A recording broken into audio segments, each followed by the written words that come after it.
that is not a replaceable part. So Wick goes, yeah, that's way bent.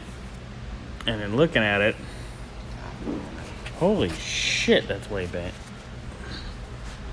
Oh, that's definitely part of it. Holy fuck, when I look at it from this angle. Yeah, really bad. Go around the other side here.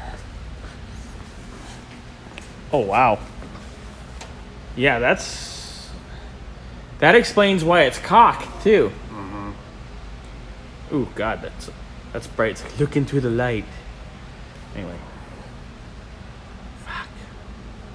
Yeah, I mean, we could break this loose and try to straighten it, but you know, what's funny is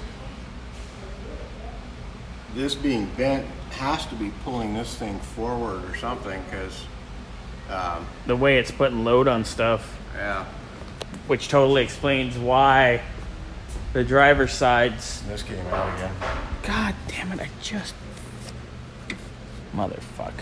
I think the screws have to go through The material. Yeah. But if it's got to get a new top, that's obviously going to be a whole nother deal. Wow. Look at that. I don't think we bent that either. I think it's been bent. Yeah, I can't imagine that we did, but Good Lord.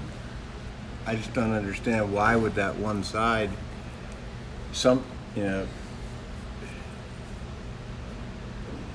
almost like that piece was too long. I don't know, or something seriously wrong must have fucking happened here.